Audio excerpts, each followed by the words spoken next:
বিপজ্জনক এলাকা। আমাদের দুপাশে পাথরের খাড়া দেওয়াল, মাঝখানের স্বল্প পরিসর পিচ্ছিল শ্যাওলা ধরা পথ ধরে আমরা এগোচ্ছি। পাথরের দেওয়ালে হাত রাখতে গিয়ে মাঝে মাঝেই চমকে উঠতে হচ্ছে। লতার উপরে হাত পড়ে সর্বভ্রম হচ্ছে। একসময় আমাদের মাথার উপরকার তারকা চিহ্নিত আকাশ নিশ্ছিদ্র অন্ধকারে ঢেকে গেল। আমাদের প্রায় হামা দিয়ে চলার মতো অবস্থা। সরু পথটা বিরাট স্তম্ভাকৃতি পাথরের পাশ কাটিয়ে অকস্মাৎ আমাদের একটা চারপাশ ঢাকা অন্ধকার বিবরে পৌঁছে দিল যেন। কান্তি আমার কাঁধে মৃদু চাপ দিয়ে নিম্নস্বরে জানালো, আমরা মূল গুহার মুখে পৌঁছলাম। এখানটায় ওদের রেখে তখন এ পথেই আমি পালিয়েছিলাম। প্রহরার ব্যাপার থাকলে এখানেই থাকার সম্ভাবনা, কিন্তু মনে হচ্ছে সেরকম কোনো বাধার সম্মুখীন আমাদের হতে হবে না। এবারে আর খানিকটা এগিয়ে গেলেই সেই রহস্যময় গুঞ্জন ধ্বনি শুনতে পাওয়া যাবে। কান্তির অনুমানই সত্য হলো। আমরা নির্বিঘ্নেই গুহার ভেতরে প্রবেশ করলাম এবং সন্তর্পণে অভ্যন্তরের দিকে এগিয়ে চললাম। খুব বেশি হলে 20-25 পা এগিয়েছি। অকস্মাৎ চারপাশের অন্ধকার আশ্চর্য মুখর হয়ে উঠল। আমাদের ঘিরে বিচিত্র একটা ফিসফিস গুঞ্জন, যেন অন্ধকারে মিশে থেকে অনেক মানুষ নিম্নস্বরে নিজেদের মধ্যে সলা পরামর্শ করছে। কান্তির ইঙ্গিত পেয়ে মিনিট খানেক অনড় হয়ে দাঁড়িয়ে রইলাম এক জায়গায়। শব্দটা কিন্তু অবিশ্রান্ত চলতেই থাকল। কান্তি একটু পরেই টেনে এক পা পেছনে সরিয়ে নিয়ে এলো। আশ্চর্য, সেই মুহূর্তেই যেমন অকস্মাৎ শব্দটা উঠেছিল তেমন হঠাৎই থেমে গেল।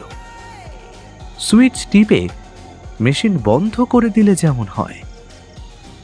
এবারে কৌতূহল দমন করে রাখা সত্যিই কষ্টকর হলো। আমার হাতের টর্চ জ্বলে উঠল। সামনে প্রসারিত গুহাপথ বরাবর ফেলতে আলোর ফলক অন্ধকারের গর্ভে হারিয়ে গেল। কান্তির হাতের আলো প্রথমে দেওয়ালের গায়ে, তারপর প্রশস্ত বিস্তীর্ণ মেঝে ছড়িয়ে পড়ল। আশ্চর্য, কঙ্কালগুলো গেল কোথায়? এই তো দেওয়ালের কিনারা বরাবর মেঝে পড়েছিল অসংখ্য মানুষের কঙ্কাল, বিচ্ছিন্ন সব করটি। কিছুই এখন দেখতে পাচ্ছি না কোথাও। কতগুলো কঙ্কাল যাবে কোথায়? নিশ্চয়ই অন্য পথে চলে এসেছি আমরা এবারে। তা কি করে সম্ভব? সেই রহস্যময় শব্দ তো আমি ঠিকই শুনতে পেলাম। ঢুকলামও তো সেই পথে। ব্যাপারটা আমার কাছেও কেমন গোলমেলে ঠেকতে লাগলো। তবু আমার সন্দেহটা কান্তিকে জানালাম। বললাম, একই শব্দ যখন শুনতে পাওয়া যাচ্ছে তখন গুহা যে অভিন্নতা তো বোঝাই যাচ্ছে। অন্ধকারে আমাদের পথটাই হয়তো বদলে গিয়ে থাকবে, তাই কঙ্কালগুলার চোখে পড়ছে না। কোনো প্রত্যুত্তর না করে কান্তি গুম হয়ে রইল। টর্চের আলো হারিয়ে গিয়েছিল যেখানে সেই দীর্ঘ গুহাপথ আমাদের সম্মুখে বিস্তৃত। আমরা সে পথ ধরেই এগিয়ে যাওয়ার সিদ্ধান্ত নিলাম, যদিও জানি না আমাদের এই যাত্রার পরিণতি কোথায় কিভাবে হবে। পথ যখন আছে তখন তার শেষ কোথাও থাকা স্বাভাবিক। নির্ভয়ই এগোবো আমরা। আমাদের হাতে এখন অটোমেটিক রিভলভার। বিপদের মুখোমুখি দাঁড়াবার জন্য সমস্ত রকম প্রস্তুতি আমাদের আছে। শুরুতেই যখন অমন অপ্রস্তুত হতে হচ্ছে, আমার বিশ্বাস অপ্রস্তুত হওয়ার মতো আরও অনেক রহস্য এর ভেতরে লুকিয়ে আছে। আসলে এর ভেতরে যে কি আছে আর কি নেই তার সন্ধান তো কেউ কোনো কালেই করেনি। একবার যখন হদিশ পাওয়া গেল তখন শেষ অবধি না দেখে স্বস্তি তুইও পাবি না, আমার পক্ষেও পাওয়া সম্ভব নয়। কথাটা সত্যি। এমন অদ্ভুত বিচিত্র একটা শব্দ তার সমস্ত রহস্যময়তা নিয়ে যেভাবে গুহামুখ আচ্ছন্ন করে রেখেছে তা প্রত্যক্ষ করার পর কোনো অনুসন্ধিৎস মানুষের পক্ষেই ধৈর্য ধারণ করা সম্ভব নয়। শব্দটা কিসের? আর অমন একটা নির্দিষ্ট গণ্ডির মধ্যেই বা তার উপস্থিতি অনুপস্থিতি সীমাবদ্ধ কেন? অদৃশ্য সীমারেখা ছাড়িয়ে এক পা এগোলেই শব্দটা কানে আসে আবার। আবার এক পা পিছুলেই অখণ্ড নিস্তব্ধতা। এমন হওয়ার কারণটাই বা কি? প্রশ্নগুলো প্রবলভাবে আলোড়িত হয়ে চলেছিল মনের মধ্যে। গুহাগর্ভের সুতীব্র অন্ধকার যেন দুহাত বাড়িয়ে আমায় ডাকতে লাগলো। রহস্যজনক শব্দটা তখনও চারপাশে ছড়িয়ে। আমরা সেই শব্দের মধ্যে দিয়েই এগিয়ে চলেছি। মাথার উপরে হাত দুতিন তো এবড়ো খেবড়ো পাথরের ছাদ, দুপাশের দেওয়ালের ব্যবধান সেও হবে হাত চারেকের মতো। মেঝে অমসৃণ এবং বন্ধুর। যতই গুহার অভ্যন্তরে আমরা প্রবেশ করে চললাম, গুঞ্জনধ্বনি ততই যেন ক্ষীণ হয়ে আসতে লাগলো। মনে হলো আমরা যেন তার সীমা অতিক্রম করে চলেছি। এমনই ভাবে একসময় শব্দের জগৎ ছাড়িয়ে অন্তহীন নিঃশব্দতার রাজ্যে এসে পৌঁছলাম। কেবল মাঝে মাঝে নিজেদের জঙ্গল বুটের রাবারে আকস্মিক ঘর্ষণের শব্দ ছাড়া আর কোনো শব্দই কোথাও রইল না। কিন্তু কি এক ভয়ঙ্কর মায়ার রাজ্যে অথবা ভৌতিক ভূমিতে যে পা দিয়েছি, তখনও যদি আমরা তা বুঝতে পারতাম। শব্দহীন রাজ্য যেন অতি দ্রুত অতিক্রান্ত হয়ে গেল। সহসা এক বিচিত্র কান্নার জগৎ আমাদের গ্রাস করল। ডানে বাঁয়ে পেছনে মাথার উপরে চতুষ্পার্শ্বের দেওয়ালের রেণুতে রেণুতে যেন অনন্তকালের জমাট বাঁধা দীর্ঘশ্বাস আর বুক ফাটা আর্তনাদ আমাদের ঘিরে ধরল। বিচিত্র ভয়াবহ সেই শব্দ তরঙ্গে দেওয়াল কেঁপে কেঁপে উঠতে লাগলো। কখনো একাধিক মনুষ্য কণ্ঠের উচ্চকিত হাহাকার রবে আমাদের কানে তালা লাগতে লাগলো। শিশুর অমন আর্তকণ্ঠ আর্তনাদ কোনো কালে শুনিনি। আমার মনে হতে লাগলো যেন এক যন্ত্রণাময় নরকের মাঝখানে দাঁড়িয়ে আমরা দুজন নিঃশ্বাস টানছি। এই দুঃসহ পরিবেশে সেই শক্তিও যে কতক্ষণ বজায় থাকবে বুঝতে পারছিলাম না। আমাদের টর্চের সুতীব্র আলো দেওয়ালে দেওয়ালে ঘুরে এই নরক রাজ্যের যন্ত্রণা কাতর আর্তকণ্ঠের উৎস সন্ধান করে চলল। কিন্তু অচিরেই বুঝলাম এই অভিশপ্ত গুহার শব্দ রহস্যের উৎস সন্ধান আমাদের দ্বারা সম্ভব নয়। সম্ভবত সে সাধ্যায়ত্ত ব্যাপারও নয়। এমন সর্বব্যাপী শব্দের উৎস যদি থেকেও থাকে, তা মিশে আছে তার অন্তহীন বিস্তারের মধ্যে। তাকে আলাদা করে খুঁজে বের করা দুঃসাধ্য, চেষ্টারও বাইরে। স্থানটাকে কোনো অশরীরীর রাজ্য বলেই মনে হতে লাগলো আমার।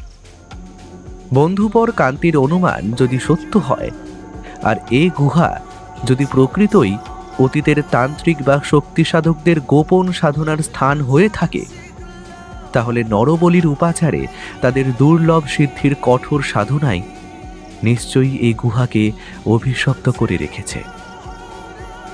বলিদত্ত সেই সব নিরীহ নিরপরাধ মানুষের বিদেহী আত্মারা গুহাময় ঘুরে ফিরছে, আর তাদের অসংখ্য কণ্ঠের আর্তনাদ হাহাকার ও ক্রন্দন ধ্বনিতে বিভীষিকাময় হয়ে আছে গুহার অভ্যন্তর। কিন্তু তাও কি সম্ভব? তাই যদি না হবে, তাহলে এত কান্না কিসের? কাদের এই আর্তস্বর? কোথায় এর উৎস? কান্তি এগিয়ে গিয়ে ইতিমধ্যে ইতস্তত দেওয়ালের গায়ে ছুরির বাঁট দিয়ে ঠুকঠুক আঘাত করে কি দেখতে লাগলো। সম্ভবত ওর ধারণা জন্মে থাকবে ফাঁপা দেওয়ালের ওপিঠে একটা আলাদা জগতের অস্তিত্ব রয়েছে, যেখানে এই রহস্যময় শব্দের সৃষ্টি। কিন্তু নিরেট পাথরের দেওয়াল তাকে প্রতি ক্ষেত্রেই নিরাশ করল। ফিরে এসে বলল, না, আমরা প্রেতের রাজ্যে এসে পড়েছি তাতে আর কোনো সন্দেহ নেই। নইলে এই শব্দের একটা হদিশ পাওয়া সম্ভব হতো। অন্য যে কোনো ধরনের শব্দ হতে পারত, তা না হয়ে অভিশপ্ত ক্রন্দন ধ্বনি হয়ে ওঠার কারণ কি? তোর পাল্লায় পড়ে শেষ পর্যন্ত প্রেতের গুহায় মরতে এলাম। ওরে বাবা, মরে গিয়েও যদি এভাবে চিৎকার করে মরতে হয়, তাহলে এখানে মরেও কাজ নেই। হ্যাঁ, মৃত্যুটা তোর ইচ্ছার উপর নির্ভর করছে কি না, এই রহস্যময় ভৌতিক রাজ্যে কোথা দিয়ে যে কি হবে তার নিশ্চয়তা আছে কিছু? নেই যখন, তখন না মরে বেঁচেও যেতে পারি, এবং সগৌরবে, অর্থাৎ গুহাটাকে ভৌতিক প্রভাব মুক্ত করে। সুতরাং মা ভই। পেছনে একবার টর্চের আলো ঘুরিয়ে দেখা গেল আমাদের প্রবেশ পথের মুখ অন্ধকারে বিলীন হয়ে গেছে। তাই কতটা পথ আমরা এগিয়ে এসেছি বুঝতে পারা গেল না। কিন্তু এই অভিশপ্ত গুহা আমাদের কোথায় নিয়ে ফেলবে কে জানে। অকস্মাৎ পার্শ্ববর্তী দেওয়ালের গায়ে পরপর কটি বৃহদাকার গণেশ ও বিষ্ণু মূর্তি টর্চের আলোয় উদ্ভাসিত হয়ে উঠল। এখানে পথ অনেকটা প্রশস্ত, ছাদও বেশ খানিকটা উঁচু, আর সেই ছাদ থেকে মেঝে পর্যন্ত দীর্ঘ চতুর্ভুজ মূর্তিগুলো এক হাতে বরাভয় নিয়ে দাঁড়িয়ে আছে অমনি কোন অনাদিকাল থেকে। তা কে বলবে? নিখুঁত দক্ষতায় পাথরের দেওয়ালে খোদিত মূর্তিগুলোর অবয়বে সৌন্দর্য আর দেবত্বের পবিত্রতা ফুটিয়ে তোলার চেষ্টা হয়েছে। বিষ্ণুর ঠোঁটের স্মিত হাসি যেন অদৃশ্য কোনো ক্ষমতার প্রভাবে আনন্দ পুলকের সঞ্চার করে সমস্ত দেহ মনে। কিন্তু এই আনন্দ ঘন দেবমূর্তির পাদপীঠ তলে দাঁড়িয়েও আমরা অশরীরীর ক্রন্দন রোলের প্রভাবমুক্ত থাকতে পারছিলাম না। বারবার কণ্টকিত হয়ে উঠছিল শরীর। মূর্তিগুলো পেছনে রেখে আরও বেশ খানিকটা এগিয়ে যাওয়ার পর অকস্মাৎ মোড় ফিরল। বাঁয়ে মোড় নিয়ে পথটা আবার দুভাগে বিভক্ত হয়ে গেছে। মূল পথ থেকে বাঁহাতে একটা শাখা বেরিয়ে সিঁড়ি ভেঙে ধাপে ধাপে নেমে গেছে, যেন পাতালের সন্ধানে। কোন পথ ধরে এগুবো চিন্তা করবার আগেই কান্তি বাঁহাতের সিঁড়িপথে পা রাখল। সন্তর্পিত পদক্ষেপে তাকে অনুসরণ করে চললাম। সিঁড়ি ভেঙে কয়েক ধাপ নামবার সঙ্গে সঙ্গেই এক ঝলক জলো হাওয়া যেন হুমড়ি খেয়ে এসে পড়ল আমাদের উপর। এ কি, এত ঠান্ডা হাওয়া এই বদ্ধ গুহার ভিতরে আসছে কোন পথে? তবে কি? বলতে বলতে কান্তি এগিয়ে চলল আলো ফেলে। হঠাৎ মনে হলো কেউ যেন আমার পাশাপাশি সিঁড়ি দিয়ে নিচে নেমে চলেছে। অজ্ঞাত অদৃশ্য কোনো তৃতীয় ব্যক্তির উপস্থিতি স্পষ্ট অনুভব করতে লাগলাম আমি। সহসা কয়েক ধাপ নিচ থেকে কান্তির উত্তেজিত কণ্ঠস্বর ভেসে এলো, শঙ্কু, আমার পাশ দিয়ে গায়ে ধাক্কা মেরে কে যেন উপরে উঠে গেল। কান্তির কথা শেষ হওয়ার আগেই প্রচণ্ড এক হাওয়ার ঝাপটায় কাত হয়ে পড়তে পড়তে দেওয়াল ধরে কোনো রকমে সামলে নিলাম। হাওয়ার গতি লক্ষ্য করে অন্ধকারে ট্রিগার টিপে দিয়েছিলাম প্রায়, কিন্তু সেই মুহূর্তেই মনে হলো হাওয়ায় গুলি নিক্ষেপ বৃথা। আবার কান্তির বিস্মিত চকিত কণ্ঠ কানে এলো, আশ্চর্য, সিঁড়ি বেয়ে কারা যেন ওঠানামা করছে। সিঁড়ির সর্বশেষ ধাপে ও দাঁড়িয়েছিল। পরের ধাপ থেকেই জল। সরু সিঁড়ির সারি সোজা নেমে এসে জলে ডুব দিয়েছে। টর্চের আলোয় চকচক করে উঠল নিস্তরঙ্গ স্তব্ধ জল। কে যেন জলে ধাক্কা দিয়ে ফেলে দেওয়ার চেষ্টা করছিল আমায়। আলোয় কাউকে চোখে পড়ছিল না, কিন্তু শ্বাস প্রশ্বাসের শব্দ কানে এসেছিল। আমাকে ওকে ধাক্কা মেরে দেওয়ালে ফেলে দিয়ে গেল যেন। চল, এখানে বেশিক্ষণ দাঁড়িয়ে থাকা ঠিক হবে না। কথাটা বলেই বুঝতে পারলাম আমাদের কথাবার্তা অদৃশ্য কারুর কানে গিয়ে পৌঁছেছে। যারা দৃষ্টির আড়াল থেকে এতক্ষণ সিঁড়ির উপর নিচ করছিল, তারা এক গভীর ষড়যন্ত্রে মেতে উঠেছে আমাদেরকে নিয়ে। যে জলরাশি এতক্ষণ ছিল স্তব্ধ নিশ্চল, অকস্মাৎ তার বুকে প্রবল আলোড়ন জেগে উঠল। বিস্ময়ে আতঙ্কে আমরা স্তব্ধ হয়ে রইলাম খানিকক্ষণ। আন্দোলিত জলরাশি স্ফীত হয়ে সিঁড়ি বেয়ে উঠে আসতে লাগলো ঊর্ধ্বমুখে। আমাদের পায়ের নিচেকার সিঁড়ি দেখতে দেখতে তলিয়ে গেল। আমরা লাফিয়ে উপরে উঠে গেলাম আরো কয়েক ধাপ। আমাদের চারপাশের হাওয়াতেও তখন প্রবল বেগ সঞ্চারিত হয়েছে। খোলা মাঠে দাঁড়ালে যেভাবে কানে হাতের পশমে এবং চুলে হাওয়ার অস্তিত্ব অনুভব করা যায়, ঠিক তেমনই প্রবল হাওয়ার সপ্রমাণ উপস্থিতি আমাদের ঘিরে।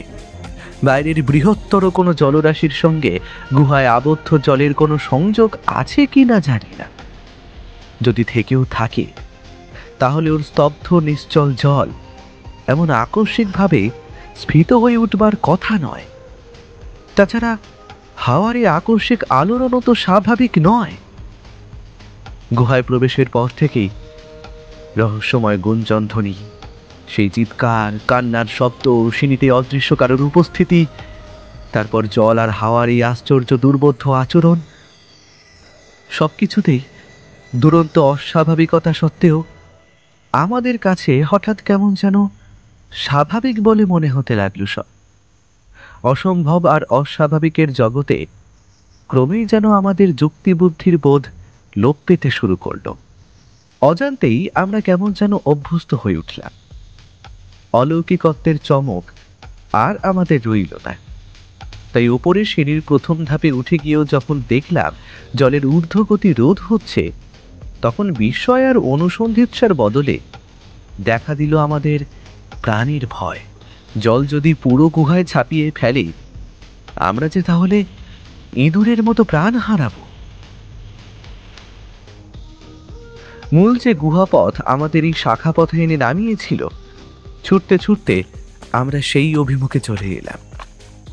কান্তির হাতের টর্চ ইতিমধ্যে কি করে দেওয়ালের গায়ে একটা ফাটল আবিষ্কার করেছে।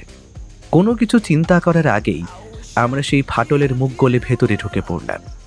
ফাটলের ভেতর পা দিয়েই সবিস্ময়ে লক্ষ্য করলাম আমরা একটা প্রশস্ত কক্ষে প্রবেশ করেছি।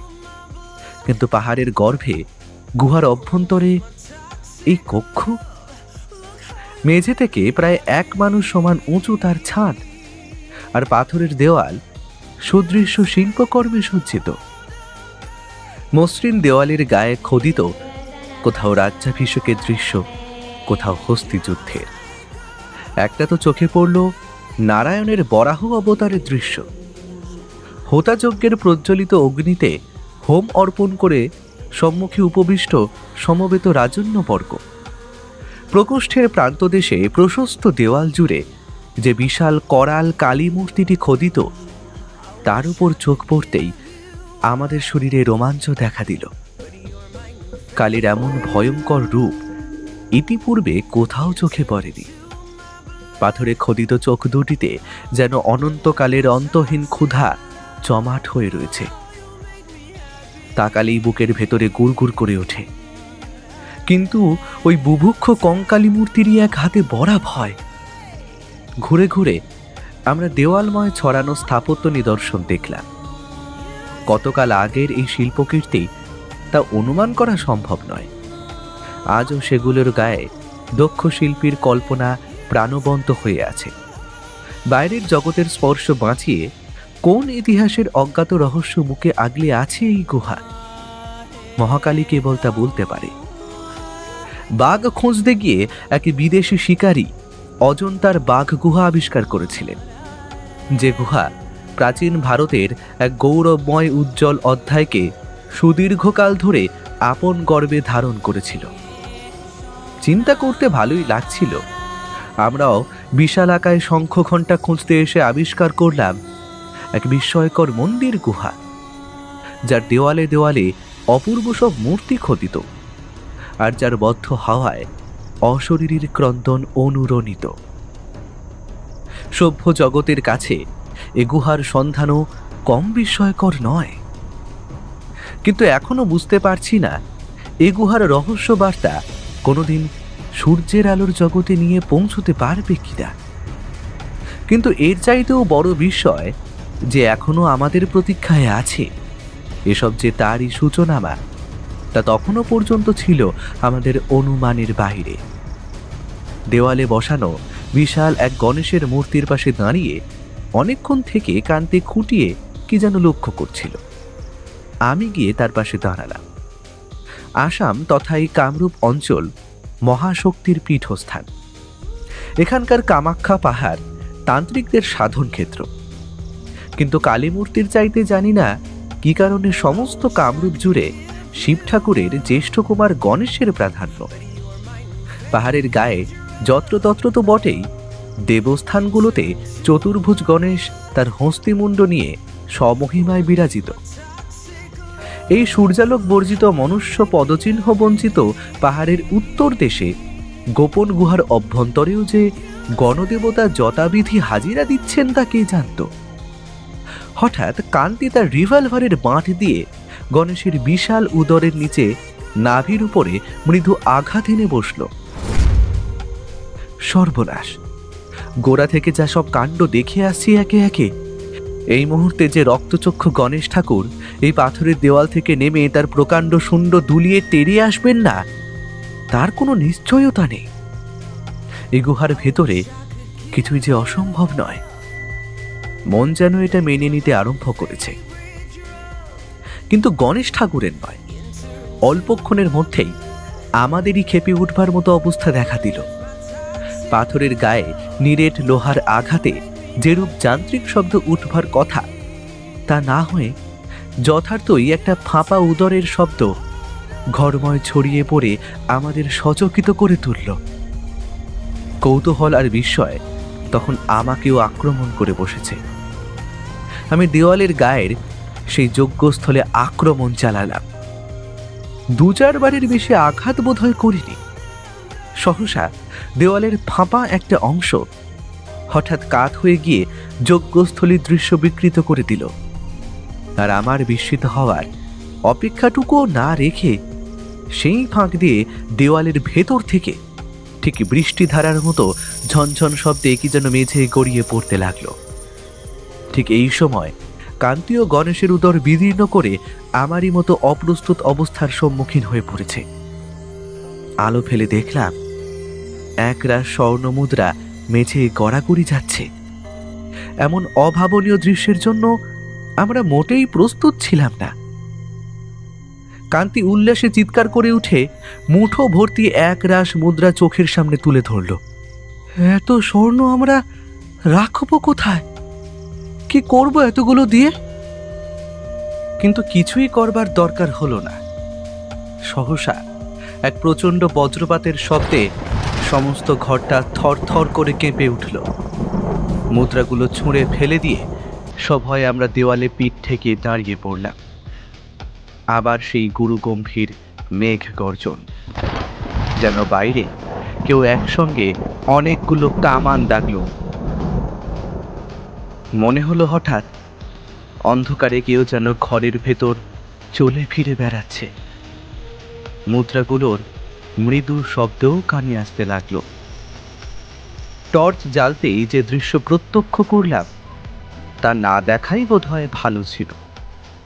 নিজের চোখকেই বিশ্বাস করতে কষ্ট হলো প্রথমে। ভ্রম হলো, স্বপ্ন দেখছি না তো। গায়ে চিমটি কেটে বিশ্বাস ফিরিয়ে আনতে হলো। কিন্তু চোখের সামনে টর্চের আলোয় যে দৃশ্য দেখছি তা মোটেও বিশ্বাসযোগ্য ছিল না।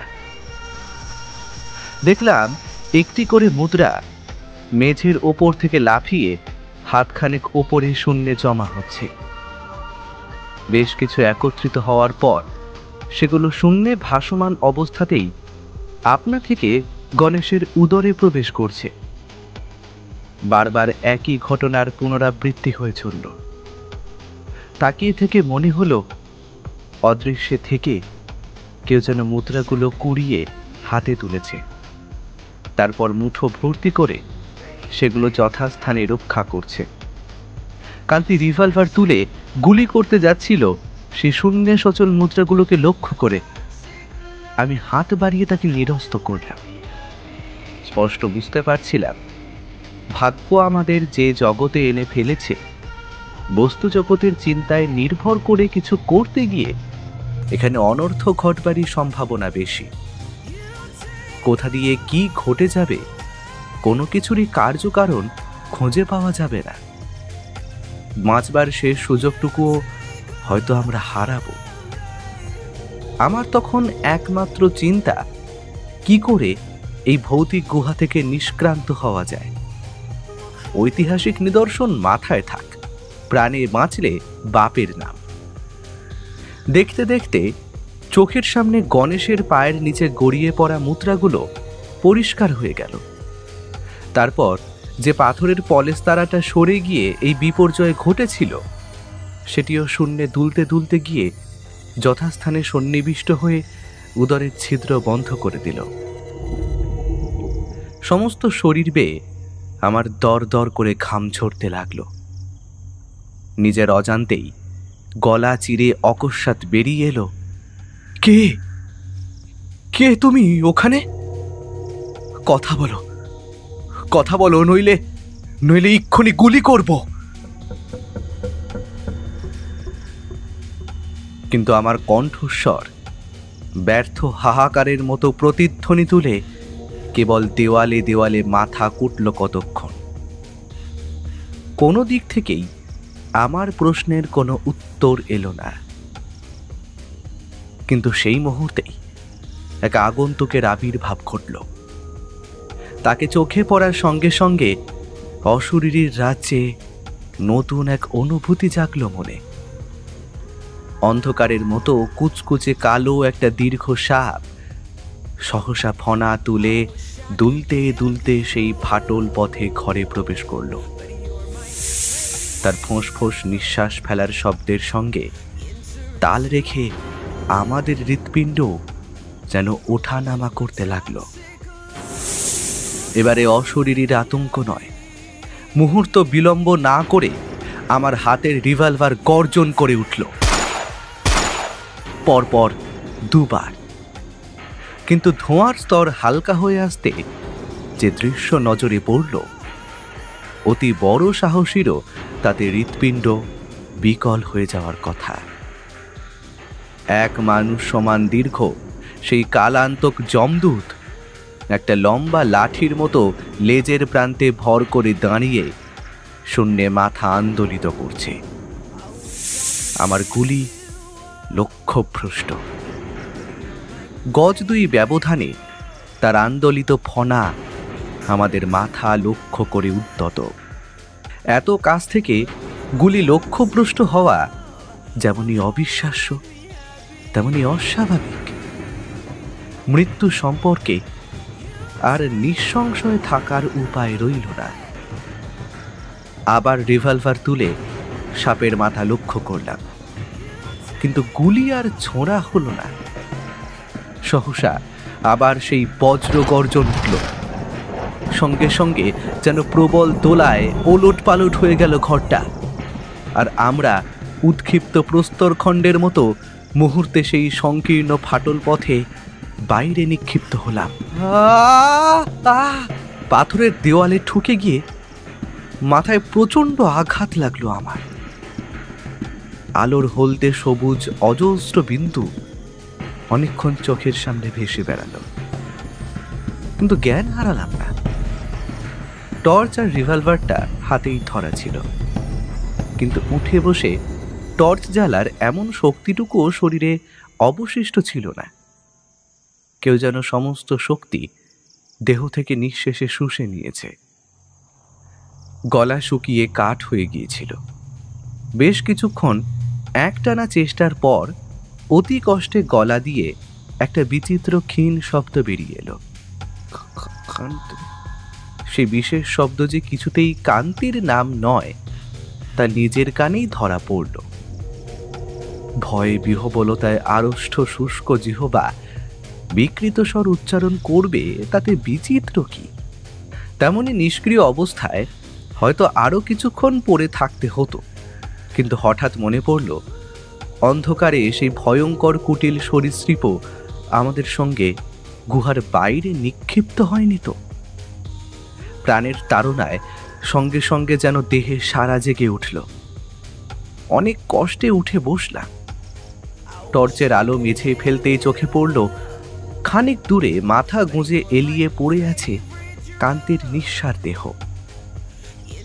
অমঙ্গল আশঙ্কায় বুকটা কেঁপে উঠল। শঙ্কিত মনে তার দিকে এগিয়ে গিয়ে আগেই শিরায় হাত রাখলাম। না, প্রাণ আছে দেহে, সংজ্ঞা হারিয়েছে কেবল। কান্তির দেহটা টেনে একপাশে নিয়ে গিয়ে পাথরের ওপর শটান করে শুইয়ে দিলাম।